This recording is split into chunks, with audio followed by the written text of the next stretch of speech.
Why did the chicken cross the road? Because he got dumped. That's why he had to get away quick. Yeah, Halloween's the only holiday where you can watch like a copyright protected character fight like an occupation. Like it's Woody from Toy Story is fighting the mailman about a beer run. Like it's really funny. I love Halloween. When I was a kid, my favorite thing was going trick-or-treating and getting candy. Now my favorite thing is going trick-or-treating and looking into other people's homes. I love it. So, who here is afraid of God? Yes. Yeah, that's him. Everybody open up your Bibles. Here we go. But who here is afraid of the devil? No. You should not be afraid of the devil. Nothing I've ever heard about the devil is scary at all. He loves making deals, and he plays the fiddle. Those are his things. The fiddle. An instrument named after what you say when you lose interest in that instrument. And bartering. That doesn't sound like evil incarnate. That sounds like a hillbilly in debt. That's not frightening. I'm not even sure if he's convinced if he's scary or not. Like, he can't even settle on what his image is. He's sometimes part goat, but get this, sometimes he's not. Sometimes he isn't part goat at all. Isn't that frightening? Like, he's a good idea, poor execution. He's the L.A. Meekly of the Bible, I think. Parents warn their kids not to listen to him, and nobody leaves him reviews. That's how it works. Trip. Everyone leave reviews right now. The devil's in the detail, like that's not a threat. The devil's in the details. That's the tagline for the movie about how calculus was invented. It isn't scary. I'm afraid of real things like eye contact and sharks living in my pool. That's the kind of thing that keeps me up at night. I think I'd be more afraid of the devil if he wasn't so organized, though. Like, because the way he collects souls is he makes you sign your name in a book that he carries around with him everywhere, which means that the devil is collecting souls the same way Greenpeace is collecting funding. I guess that's scary if you're like afraid of bureaucrats, sure. Real scary. There's so many other demons that are so much scarier because they have all the evilness, but none of that responsibility. Like there's demons in Japan where if you go in the wrong river, they'll suck your soul out of your butt. That scares me. Because nobody's signing up for that. Nobody will do that. Those demons just see what they want and they suck it out of your butt. That's a mindset that frightens me. The greatest trick the devil ever pulled was convincing the world he wasn't a dork. Good job. So who wants to watch us sit down awkwardly now? Here we go.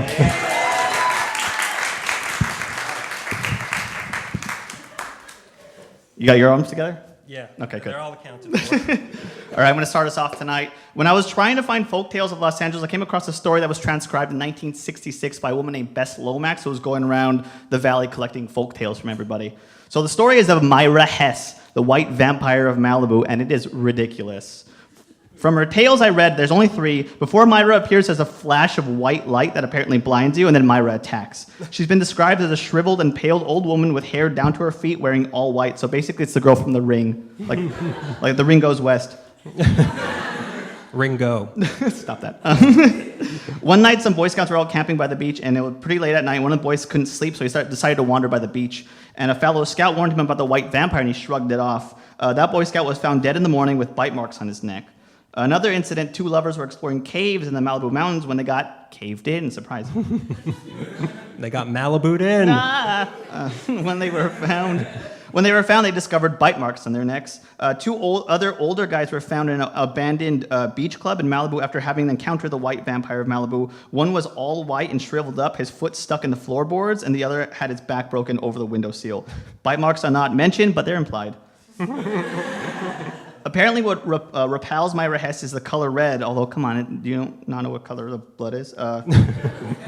Also, it said if you wear a towel around your neck, you'll be safe. In this story, Girl Scouts were known to go camping in Malibu, sleeping with towels around their neck, which is why women from that generation have neck problems. There is no mention of Myra Hess on the internet, but we did manage to find one photo. Go ahead and cue that. Here she is, white vampire of Malibu. Don't let Myra catch you on the PCH. She'll racial slur you. All right. I told Greg when we was doing that picture to draw like a Dracula symbol on his thing, and he drew a Jewish star. Is this it? Is this what Dracula's about? Oh, that's supposed to be an iron cross, by the way. Okay. It disappeared. In 2000. Okay, here's another story. 2008, there was a really horrible train crash in Chatsworth when the conductor of Amtrak was texting while operating the train, and he missed one of the stoplights he was supposed to brake for, and it collided with a freight train. 135 people were injured in this accident, and 25 people died. After the incident, one passenger's family began receiving phone calls for 11 hours after the accident, and when they answered, they only heard static. It gave the family hope that the loved one had survived the crash, but he didn't. When they tried to call his phone back, all they got was a voicemail. 35 calls were made to different family members from this phone. When his body was found 12 hours later, the phone calls had stopped. Let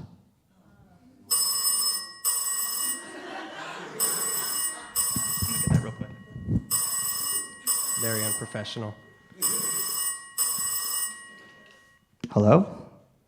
Yeah, this is pretty offensive. I'm going to stop now. Okay.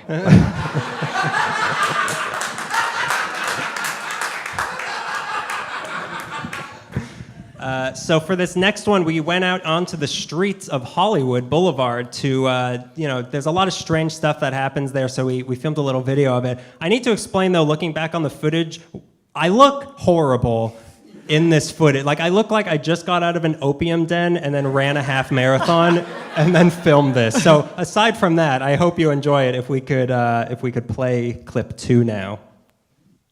We're here on Hollywood Boulevard, home of glitz, glamour, and one can assume gonorrhea. But there's a fourth G that this street is just as known for. No, it's not George Clooney.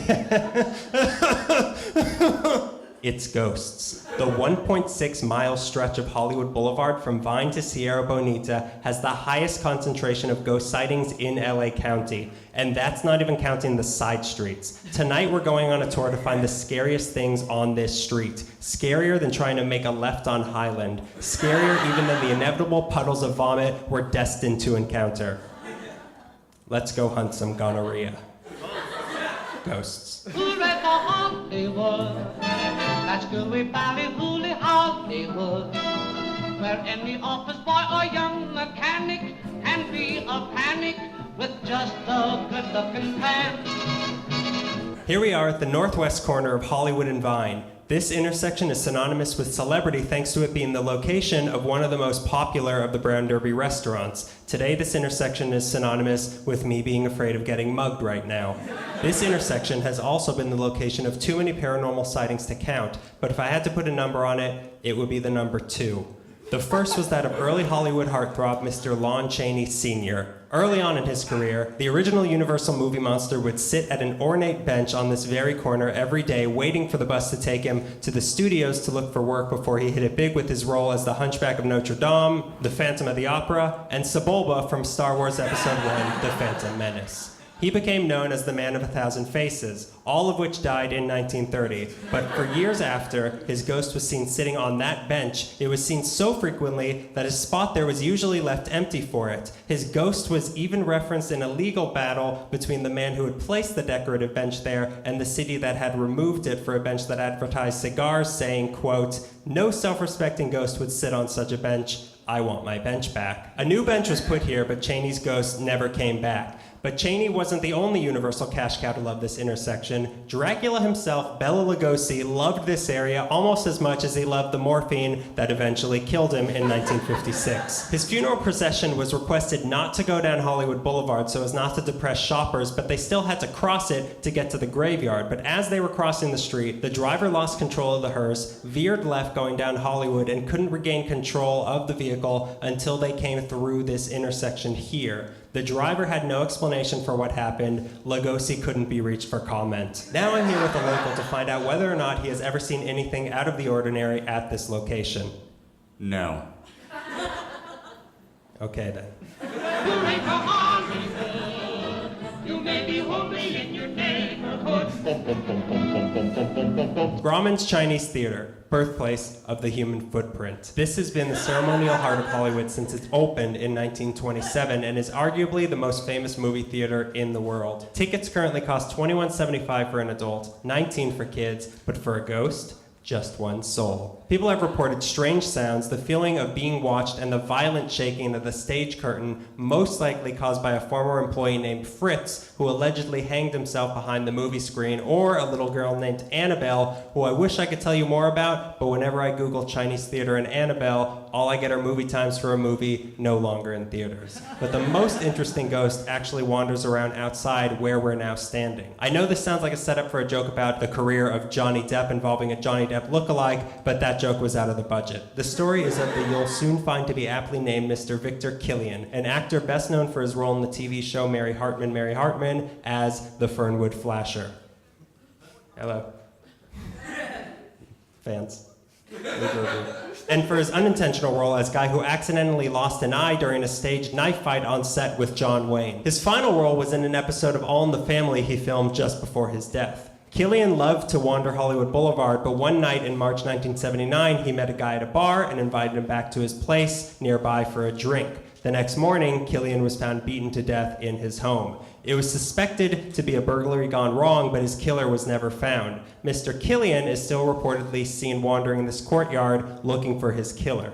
A strange twist in the story is that just 1 week before he was killed, another actor named Charles Wagenheim was killed in a similar way. The detective on the case, Steve Hodel, said there was no connection between the two murders before later going on to claim that his dad was both the Black Dahlia killer and the Zodiac killer. The detail he overlooked was that Wagenheim lived just 2 miles, almost exactly west of Killian, was killed on Killian's birthday, and when Killian's All in the Family episode came out just a little bit after both men died, it turned out Wagenheim had guest acted in that same episode, leading police towards only one suspect, Archie Bunker. Now I'm going to ask a sightseeing tourist if he has spotted Mr. Killian yet. Excuse me, sir. Have you ever... Oh, no, it's you. No. No ghost here. I didn't... I said no. On to the next stop. Now ain't it funny, they pay them money, show what you can do if your horse can act. Hooray for Hollywood! The Hollywood Roosevelt Hotel, named after President Hollywood Roosevelt, opened May 15th, 1927 at a cost that in today's dollars would be over $35 million, which makes it the second most prestigious place on the street behind the Hooters. It has 300 rooms, a pool hand-painted by David Hockney, a bar, and the Blossom Ballroom, which housed the first 2 Academy Awards. Pretty much every movie star since that became a thing has either slept or partied here on one of its 12 floors, all of which are haunted. Clark Gable and Carole Lombard haunt the penthouse suite where they had carried out their great love affair. Errol Flynn haunts the room where he carried out his great love affair, the bar. Marilyn Monroe lived here for 2 years and during her stay requested a large mirror be placed in her room. Since her death, several people have reported seeing a sad blonde woman reflected in that mirror behind them, which in Hollywood is like saying you saw water in the ocean.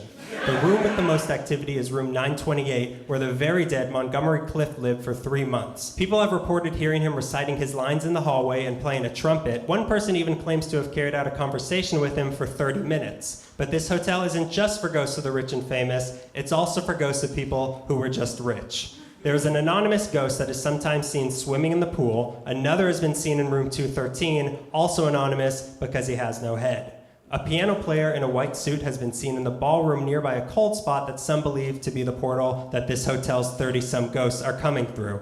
The scariest story I heard was of the hotel operator getting a call from the lobby. It was a little girl saying, "I'm looking for my daddy. I can't find my daddy." The operator went into the lobby to help her, but nobody was there. He went back to his office and the call came again and the same little girl was asking, "Did you find my daddy?" He said no and to stay put so he could come get her, so he hung up and radioed the security guard to make sure the girl next to the lobby phone didn't leave. The security guard responded saying he was standing next to the lobby phone and there was no little girl anywhere to be seen. This story aligns with others about a 5-year-old named Caroline who years earlier had drowned in the hotel pool. And here we are with a guest of the hotel. Could you tell me if you've noticed anything strange during your stay here? Yeah, well, I actually was just going to... Nope, nothing to see here. Just keep on going. Will you leave us alone? Oh, hooray for Hollywood! It's really got me, hooray, hooray! We're now at the final stop of our tour, the intersection of Hollywood Boulevard and Sierra Bonita Avenue, an intersection known for absolutely nothing, except for the repeated apparitions of Native Americans on horseback, 19th century Mexican banditos, and early California wagons careening through traffic, one time even causing an accident. These apparitions appear out of nowhere and disappear just as quickly. Some believe this might have been the site of some forgotten early California disaster, or that this may have been a former native burial ground, or that the sightings might be coming from the nearby Waddles Park. Wherever they may be coming from, we can be sure That was an electric candle. Welcome to the Everything is Normal and Existence Ends at Death tour of Hollywood. Behind me, there is a wall. And that's the end of the tour. See you in hell. Which is where I live. I'm keeping the lantern.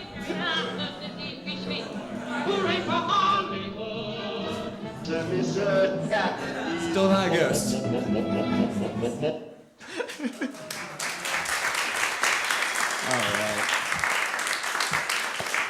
I don't care what people say. I look great in that video. I like you had a preface it like, okay, you guys know how handsome I am, right? You might not be used to this. Okay, I'm gonna get us started on the next one. So my next one isn't necessarily horror themed, although it is horrible. It features an animal that I am absolutely terrified of, and it took place on Halloween night, so be nice. It's a story I've told on this podcast before because no one praised me enough for doing it the first time, so here we are. So we're gonna go back to the Los Angeles in the 1920s, the boom decade, where the population skyrockets. It goes from having 576,000 people in 1920 to 1.2 million people in 1930. By the end of the decade, LA goes from being the 10th biggest city in America to the 5th. This is the decade where we go from being a sleepy little Pueblo town to a major American city. In the midst of Los Angeles becoming a metropolis, there's a story that takes place in a long-gone neighborhood near downtown known as the Macy Street District. Can we cue that photo, please? In between Twin Towers, the terminal annex of the post office, Union Station, and that Denny's. We all know the one, right? The Plague Denny. The Plague Denny's, yeah. It was an era for low-income families and day laborers. It was mostly immigrant families, mostly Mexican, but there was also some families who were Chinese, Italian, Russian. There were some houses built there at the turn of the century. They were a little bit run down, but operational. And then there was these shacks that people lived in that were mostly just like boxes and sheet metal. It was kind of area where a lot of people lived in close proximity. In this area, there was a boarding house at 742 Clara Street. Can we show the picture, please? That's all that exists now is the Clara Street sign and then that small street right there. Where's the Denny's? What? I want to get egg moons over my hammy. And can we cue the next photo, please? That is 742 Clara Street. It was run by the Samorano family, the matriarch being Luciana Samorano. Her good friends and neighbors at 700 Clara Street were a man named Jesus Laquin who was a day laborer at the LA Railway, and his 15-year-old daughter, Francisca. Doesn't help that it's upside down. Now, at some point before the story starts, Jesus must have come in contact with a rat, most likely a dead rat. Rats in Los Angeles are sadly very plentiful. We don't know, but it must have happened. So on October 2nd, 1924, Dr. Giles Porter of the city health department made a house call to the Laquin residence where he found both Jesus and Francisca gravely ill. Jesus was complaining about a burning fever, pain in his muscles, and all the way down his spine. He had a large, painful bubo growing on his genitals. She had similar... Don't laugh, everybody. Genitals. She had similar symptoms, not the bubo, but she had a crippling headache and a sore throat, which Dr. Porter thought were all flu symptoms. Luciana Samorano dropped by to help care for her. The next day, the symptoms only got worse, and she died on her way to the county hospital. It was declared double pneumonia, and Jesus wasn't getting any better. So the Laquins had symptoms similar to 1/3 of the Europeans who died in the 14th century, which were also given to them by fleas found on rats. What they had contracted is what we now refer to as the Black Plague, or medically, the bubonic or pneumonic plague. When bitten by a plague flea, the lymph node nearest the bite tries to fight off the infection. An agonizing pustule grows, which can sometimes grow to the size of a goose egg over the wound, which is known as a bubo, hence the bubonic plague. That's what he has growing on his genitals. Yep. Yeah, I told you wouldn't want to laugh at that. Because we have them. As the lymph node fails, blood congeals in the extremities, causing limbs to turn black, hence the Black Plague or the Black Death. After your limbs turn black, the organs fail. If the bubo bursts under the skin and the fluid enters the bloodstream, it will travel to the lungs where it becomes the non-denominational plague. All are welcome. It'll travel to the lungs to become the pneumonic plague, which is the most contagious of all diseases. It's airborne, so it can be spread by breathing, sneezing, or coughing. If you have the pneumonic plague and cough into the air, the plague mist can hang in the air and be poisonous for up to 20 minutes. If someone is infected and you touch their clothes or their bedding, you will most likely get infected. So, 7 days later, on October 11th, Jesus Laquin dies, and the city health department reports that he died of a venereal disease because of the bubo and the flu. So they had no idea what they were dealing with. Then on the 15th, Luciana Samorano, the boarder who owns the boarding house at 742 Clara Street, who had helped nurse the Laquins, develops a high fever, and she's being cared for by a neighbor who's a nurse, Jessie Flores. Over the next 24 hours, her condition worsens and she's taken to general hospital, but by that time she's already spitting up blood and her fever is burning up. She passes away on the 19th after 3 days of suffering with plague symptoms, but not before a nurse, Mary Costello, and a priest come in contact with her. When she dies, the coroner declares that it's heart disease and no autopsy is done. Her body is released to her husband, Guadalupe, unaware of the disease she actually had. And the next day, he holds an open casket wake for her friends and family to come and stand over her body. Feel free to kiss. one last kiss. Her body, which is still infected, continues to pass the plague along to anyone who cared enough to say goodbye to her. Let that be a lesson to all of you. On the 22nd, her husband Guadalupe and the neighborhood nurse Jessie Flores, who helped Luciana, both fall ill and they get high fevers. And 2 days later, they are taken to General Hospital with what doctors think is pneumonia. No one is connecting this yet, and I have no idea why. I don't really have the time to go over every person who gets it and how they get it, but it continues in this pattern for 8 more days. Someone helps someone who is sick, then they get sick, and then someone comes along and helps them, and then they get sick. So just from Luciana Zamorano, this is who she unknowingly spreads the disease to. Her mother, her sister, her uncle, a nurse, the nurse's sister, her 4 sons, her husband, his mother, brother, 5 cousins, 6 boarders, 4 friends, his priest, nurse, an ambulance driver, and a neighbor. And the Brady Bunch. And the Brady Bunch. The skipper, Marianne. And the rest. Yeah, and the rest. And it seemed like no one at General Hospital was catching that all these people were dying of not only similar symptoms, they were all coming from the same block. Okay. Obviously, they're not detectives. Finally, on the 29th, a resident physician at General Hospital named Dr. Emil Bogan decides to give a second look at this oddity, so he goes for a ride-along in an ambulance. He's thinking it's bird flu, which swept through the U.S. 6 years earlier, 1918. So Bogan does a house call, and he sees this older Mexican woman who is sick in bed with high fever, and she's coughing real hard. She's been coughing for 2 days, and there's some blood in it. This is Luciana's mother-in-law. After he visits her, he's told by a local to also take a look at another person who's sick in the area. High fever, he's coughing up blood, he has body pains. I can only imagine Bogan was like, weird, I just saw someone like that. Oh. So it's been 25 days since the outbreak first emerged in Los Angeles. It's killed 8 people, infected 9 more, with the numbers continuing to rise, and it still takes another day for Dr. Bogan and the health department to recognize what they had on their hands. And even if they don't know it's the Black Plague, obviously what is going on is highly contagious, and they don't do anything for another day. Finally, the next day, October 31st, 1924, 93 years ago tomorrow, 2 separate doctors were able to use sputum samples to identify that these people were dying of the Black Plague. And you know what that means? You get quarantined, and you get quarantined, and you get quarantined. We all saw that Oprah where everyone got sick, right? So the plague is officially identified at about 9 in the morning on Halloween, and 12 hours later, at 9 p.m., the quarantine starts. First, by putting quarantine officers, along with 75 police officers, outside of select homes to make sure only authorized people can go in and out. It's pretty much most of Clara Street and Carmelita Street, which is where Luciana's mother-in-law lived. But then the county health officer, J.L. Pomeroy, extends the quarantine to include all of Macy Street, the Macy Street area, and then some parts of Belvedere Gardens. He asked the fire department to supply rope so they can cordon off the entire area of the quarantine, which held some 2,000 people within it. Also placing armed guards at the front and the back of each home. Anybody caught outside of their home when the quarantine started wasn't allowed back in their home. They had to stay at the Baptist Mission Church on Bochette and Avila Streets in the Mission area. If you don't know it, it's right on the other edge of the corner.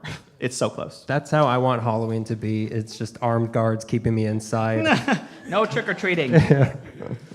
So physicians were visiting infected residents in the quarantine area. You asked me when we covered this previously if they look like, can we cue the next photo, please?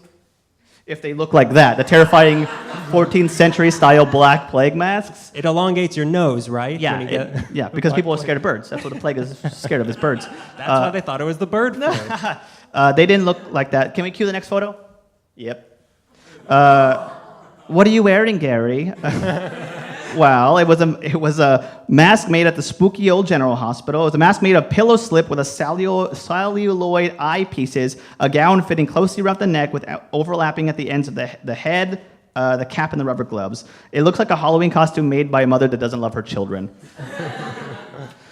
Quarantine guards were paid $5 a day to keep the area secure. Residents were urged to clean their homes inside and out. Health department workers ripped off the siding from homes to fumigate foundations. They burned bedding. They buried garbage. Through the first week of November, the sickness continues to ravage the residents of this Macy Street area. Family members and friends of the Zamoranos, boarders at Clara Street House, and several other people were now deathly ill. Quarantine patients awaiting an almost certain death were subject to all sorts of different medical treatments. They were stimulated with caffeine and adrenaline for uppers. How you feeling, Gary? Good! Morphine and codeine for downers. Children were given a mixture of hot water, salt, and lime juice to gargle several times a day, which just feels like busy work. Like, I don't know what we're doing, just gargle hot water. Gargle this morphine. The nurse who helped Luciana, who was named Mary Costello, was showing signs of improvement after being put in an isolation ward at General Hospital and was giving shots of mercurochrome, which is mercury in salt form, which is not the official way to beat the plague, but it saved her life. What ended up doing the trick for everybody was modern antibiotics applied for 7 days for the infected. So along with the quarantine came another action to help squash the plague before it got to the rest of the city: eradication. Rat-ication. All the rats and squirrels were to be poisoned, trapped, and examined. There was Bring the squirrels into it. They didn't do anything. They look alike. Yeah. Come on. There was a bounty on all rats in the city: $1 per rat to any catcher. Ooh. With Sign that, me up. Give me my pipe and I'll be there. You can take a trolley ride. You can get a sarsaparilla. You can get a ride on a hot air balloon. You get morphine. And when people didn't buy that deal, rat catchers were paid $130 a month to round up and exterminate rats. Oh, God. So first facility to examine rats was on Beauchette and Avila at the Baptist Mission, which is the very same place where they kept people who could not go back home after the quarantine started. Eventually, they started the Ratatorium, their words, not mine, which was on 8th Street. All rats killed in the city had to be brought there for examination. All buildings and houses in the area were ordered to be rat-proofed. The city created a special department called the Rodent Extermination Department, RED, RED, to deal with these orders. They think that they found the rat that started it all, rat patient 0 at Macy and Avila in a store. This was supposedly the rat that Jesus Laquin encountered. In all, more than 110,000 rats were examined in the ratatorium, and there were a total of 12 infected rats, which is pretty cool. The quarantine lasted for 12 days until November 11th, when they got a control of the situation, and all the ordeal lasted for 28 days, from the first string of deaths to the end of the quarantine. There were 32 cases of pneumonic plague and 30 deaths from it. The only 2 people to survive were Mary Costello, the nurse, and a very young Raul Zamorano, who was 40 years old. He was the youngest of Lucia's 4 sons. The other 3 had died. To further cleanse the wrath of the Black Plague in Los Angeles, the city started demolishing and burning down some of the houses where people had been infected. No compensation was paid to those people who lived there or survived. After the plague had dissipated, it seemed like it was a good opportunity to recreate the landscape in a manner fit with the emerging metropolis that Los Angeles was becoming, with no regard to the working class of Macy Street. Clare Street eventually became Vignes Street, which runs behind Union Station and goes by that Denny's, and now the entire area is industrial. Although the Black Plague continues to reemerge in the States, this was the last major outbreak of the disease in the U.S. But let's remember, rats are gross, and if you disagree with me, you're pro-plague, and that makes you a bad person.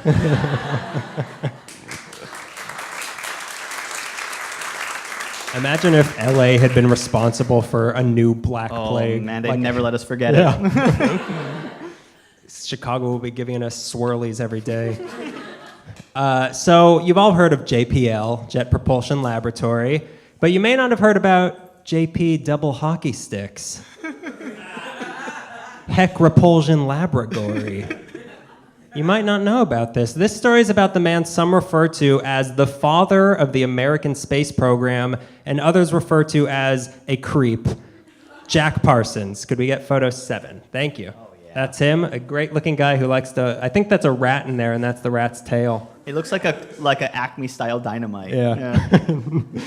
So he was born October 2nd, 1914 in Pasadena as Marvel Whiteside Parsons.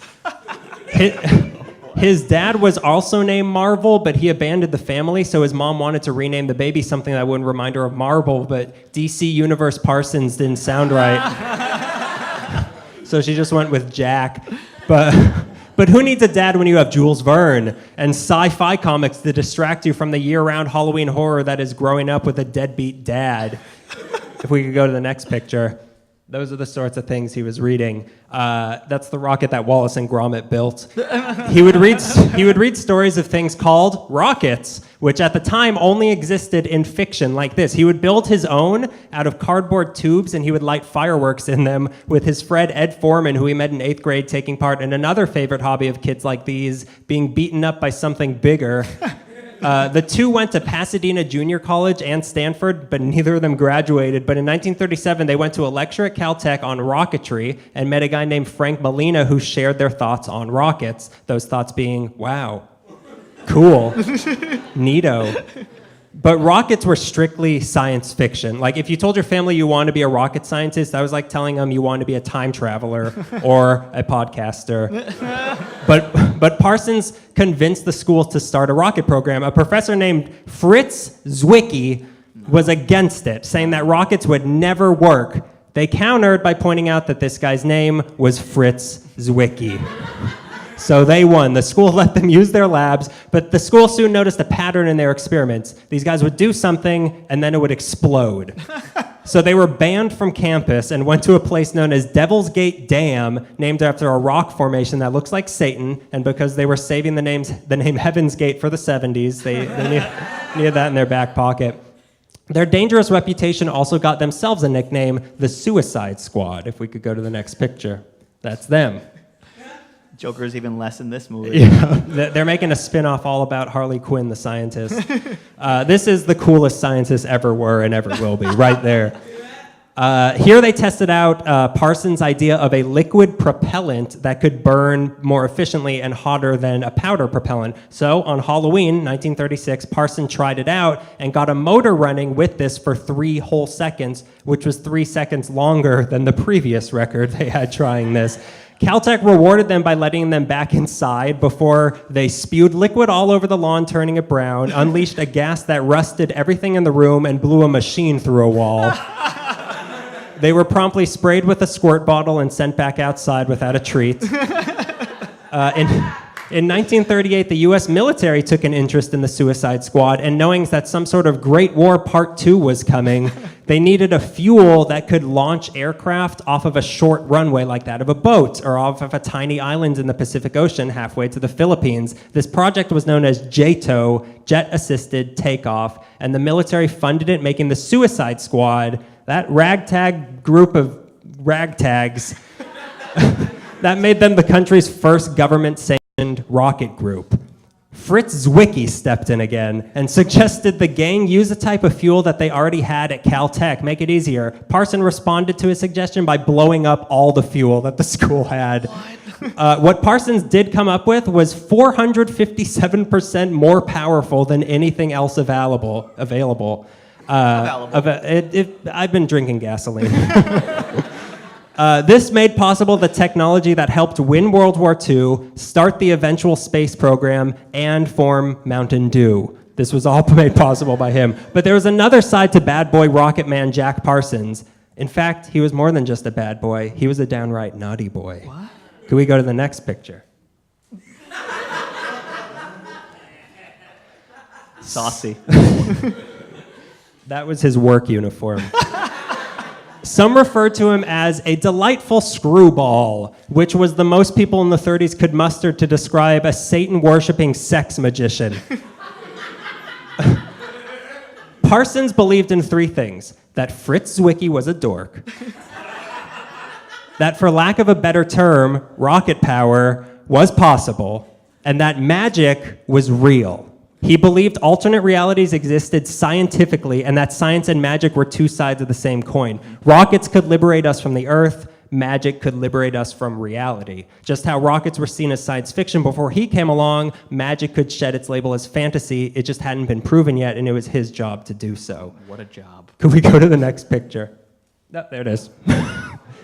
That's him, and you'll find out where he is right now. He joined the Agape Lodge, which was the local chapter of the Ordo Templi Orientis, the church that practiced Thelema, the religion whose belief was do what thou wilt shall be the whole of the law. That's a lot of THs, and I don't like that. This religion was created by the self-proclaimed wickedest man in the world, Aleister Crowley. If we could go, there he is. Mr. Wicked. Handsome. That's his headshot for... He tried modeling. For the sake of time and not glorifying this creep, I'll give you his greatest hits. He referred to himself as the Great Beast 666. He left another secret society after an argument with W.B. Yeats. He was Ian Fleming's inspiration for the Bond villain Le Chiffre, and was a world-class mountain climber whose team got hit by an avalanche and instead of helping them, made some tea, sat down, and watched them die. The ceremonies... But yeah, he's cool. The ceremonies at the lodge included the Gnostic Mass, which featured people coming out of coffins, breast kissing, sword stroking, wine made of human blood, and the main event, the cake of light, which came in 2 flavors, semen or menstrual blood. Okay. Word of advice, do not order the side glass of milk with that. There was poetry involved, some written by Parsons himself, and to give us the feel of one of these meetings, we invited a Jack Parsons impersonator we met on Hollywood Boulevard to come and recite his most famous poem, I Hike Don Quixote, I Live on Peyote.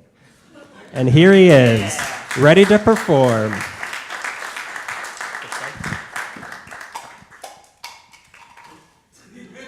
My pumpkin!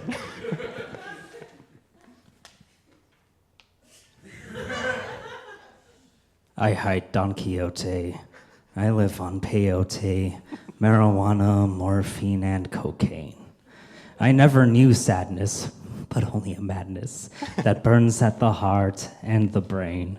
I see each charwoman ecstatic, inhuman, angelic, demonic, divine, each wagon a dragon, each beer mug a flagon that brims with ambrosial wine.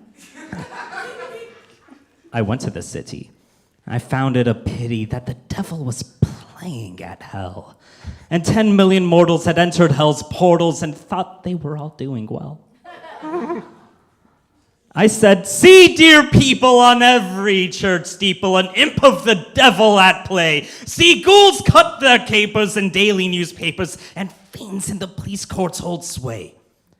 The mountains are palaces, women are chalices meant to be supped and not sold.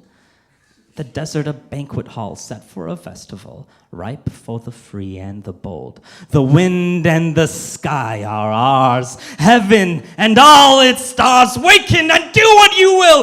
Break with this demon-spawned, hell-inspired nightmare bond. Magic glides over the hill.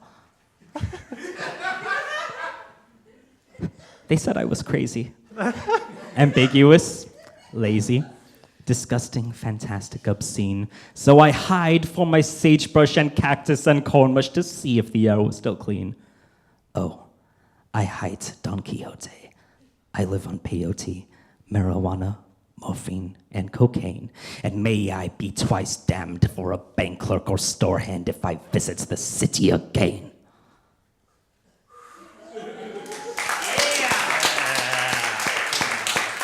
Keep it going for Jacques Parsons, everybody. You know what they say, write what you know. That poem is even stupider when I hear it out loud. So, when Parsons joined this church and wrote that poem, he took the name Frater T-O-P-A-N, or Frater to Pan, and would chant the hymn to Pan before each of his rocket tests. At the lodge was a woman who knew, I feel like I'm speaking in poetry now after hearing that.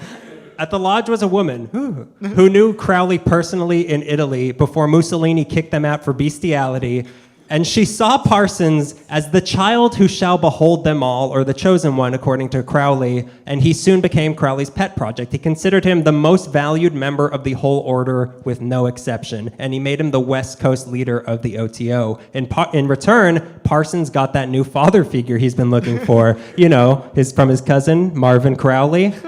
Here he is. But why separate church and home? Why not just buy a mansion on Millionaires Row in Pasadena, right next to Busch Gardens, put up a signed portrait of Crowley, call it the Parsonage, and have everyone live there? Why not? Bohemians, artists, musicians, atheists, anarchists, or any other exotic types, any mundane soul would be unceremoniously rejected. This motley crew of groups, notorious for not showering, performed their thelemic rituals in the house in between their cocaine orgies. When cops were called, Parsons would answer the door saying, "I'm a scientist at Caltech. What could possibly be happening here?" As the end of a Benny Hill episode played out behind him. That is the weirdest animal house. With live animals. Parsons did all this to find an answer to the most wonderful and terrible of all questions. What is man? His answer, horny.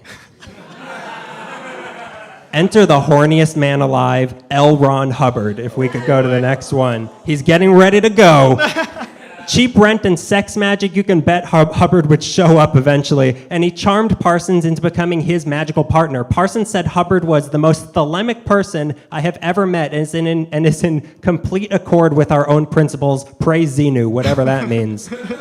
However, Crowley started losing interest in Parsons, so to get back in his favor, he did something huge. He had to make a big impact, something they referred to as the Babylon working, if we could go to the next one. Oh, boy. This is about to happen. The plan, no sneezing. The plan was that he and Hubbard would summon a red-haired elemental known as the Scarlet Woman in the form of the mother of abominations, the whore of Babylon, with whom Parsons would conceive the moon child who would grow up to be the Antichrist and overthrow civilization. In essence, Parsons decided, like any good nerd with a gift for magic, be it ritualistic or the gathering, that he was... that he's going to summon himself a girlfriend. Crowley sent Parsons a letter saying, look, all this black magic stuff is 75% nonsense and the rest is plain dirt. Parsons responded by saying, I find your lack of faith disturbing, whatever that means. And he went on with the ritual with Hubbard, which was 11 days of classical music, drawing occult symbols with swords, dripping animal blood onto runes, and going into the desert to masturbate onto magical tablets. Basically a precursor to Coachella, and on January 18th, 1946, Parsons believed it to be complete. Shortly after responding to a magical want ad that they placed in the paper, a red-haired woman named Marjorie Cameron came looking for a room to rent. Parsons informed Crowley, I have my elemental. Planned success. She has red hair and slant green eyes as specified. Crowley, completely over Parsons, wrote to somebody else. Apparently Parsons or somebody is producing a moon child. I get fairly frantic when I contemplate the idiocy of these goats, which he then had sex with. But that didn't stop Parsons' magical libido. He spent 2 weeks in bed with Cameron conceiving the moon child while Hubbard chanted and watched, and pregnant women jumped through the fire in the backyard. And Parsons, the man who jump-started space exploration, believed that this 2-week tantric sexathon involving L. Ron Hubbard was the greatest achievement of his life. But many people believe that this Babylon working not only got L. Ron all hot and bothered, but also opened up an apocalyptic gateway that is the cause of all the suffering in the world today. And the location of that gateway is believed to be the Devil's Gate Dam, who many consider to be one of the 7 portals of hell, if we could go to the next picture. That's the location, if you can see that devil there. Also walking out of the tunnel there is... The devil and his girlfriend. Yeah. They make a cute couple. So this had been a dreaded area in the days of the Keech, who believed it to be a gateway to the afterlife and best avoided. People hear laughing coming from that tunnel and see burned Bibles littered around. There's been suicides. One guy was biking in Altadena when a wall of water swept him away, and he was found 4 days later pinned to a tree near this area. In 1956, 2 kids went missing after biking in this area. The search found only their bikes and a jacket. 13 years later, a city worker named Mac Ray Edwards confessed to killing them and burying their bodies under a road he paved over the next day. In 1957, an 8-year-old in the area with his family ran around a corner ahead of them, and he was never seen again. In 1960, a 6-year-old was with his YMCA group in the area but got too tired, so the counselor told him to go back to camp, which was within eyesight. So the counselor watched him go back but turned away right before he got there. Kid never made it back to camp and was never seen again. One person even claims to have seen the Jersey Devil in this area, but he left because he felt LA's tuna melts weren't up to par. But it wasn't all redheads and masturbation tablets for Parsons. What? Towards the end of World War II, the military took control of his program and eventually split it into 2 agencies, Aerojet and JPL. Parsons, however, was split into Your and Fired, but he had already spent most of his savings on orgies, so he had to sell the parsonage and downsize. Luckily, he had the one guy you want in your corner when you're vulnerable, L. Ron Hubbard, who convinced Parsons to give him all the money he had so that he could go to Florida to get some boats and then sail them back to LA to sell for profit. Hubbard took his money, went to Florida, and instead of sailing back to LA, partied on the boats with all of his money. Parsons was furious and cursed Hubbard, which led to his boat getting caught in a storm that forced them to dock, where he was promptly arrested. Hubbard, in retaliation, prophesied that Parsons would die a fiery death and would justify his exploits with him as a top-secret naval mission to bring down the OTO. Without a job, Parsons did pyrotechnics for movies and repaired washing machines, which is like having Mozart tuning your piano. He got a job at Hughes Aerospace, but sold classified... Don't mind that. That's our pacemakers. He got a job at Hughes Aerospace, but sold classified documents to Israel, which made Hughes so furious that he rolled up his fingernails and went straight to the FBI, who launched an investigation on Parsons and found that he had communist leanings and was potentially bisexual. So they stripped him of his security clearances, and he couldn't work. With nowhere else to turn, he decided to form his own religion and took the oath of the abyss and adopted the new name Balerian Armeles al-Dajjal Antichrist, which I think is Dutch. But the Scarlet Woman convinced him to move to Mexico, but before they were set to leave, Parsons went back into his home lab. The reason isn't clear. It was either to make one last explosion for a movie to get some cash for the trip, or to prepare a new explosive to sell to Mexico that he believed would be more powerful than anything yet invented, or to conjure a fire demon, or to create a homunculus. So whichever makes the most sense, that's what he was doing. Whatever it was, June 17th, 1952, an explosion was heard in his home. If we could go to the next picture. That was the aftermath. That chair was fine, though. When police showed up, it looked like that, and Parsons was found half his face ripped off. His right arm, this is the Batman. I told you, the Suicide Squad. Half his face was ripped off, his right arm was missing, both legs were broken, and supposedly he was surrounded by a pentagram. He was still alive and able to say, "I wasn't done," before being taken to the hospital and dying within an hour. Now I'm done. And now. But his death didn't quite add up. To start, when he blew up, he had been mixing chemicals in a tin can, which was suspiciously unsafe for the founder of modern rocket science to be doing. Next, they found a syringe filled with morphine. Again, maybe he was fighting the plague, in the wreckage. And then the way it looked, the explosion had to have come from beneath the floorboards. Wow. So some suspect that the government did it to keep his expertise out of the hands of foreign governments. Some think it was Howard Hughes, who was still upset with him. Others think it was a former LAPD captain who Parsons had helped put in jail as a forensics expert for this guy's attempt to kill another LAPD officer with a car bomb, and this guy had just been paroled at the time of Parsons' death. Luckily for us, we were able to uncover, just for this show, a long-lost recording of Parsons' last moments, where he was able to explain just what happened in the laboratory that night. Could we play the final recording?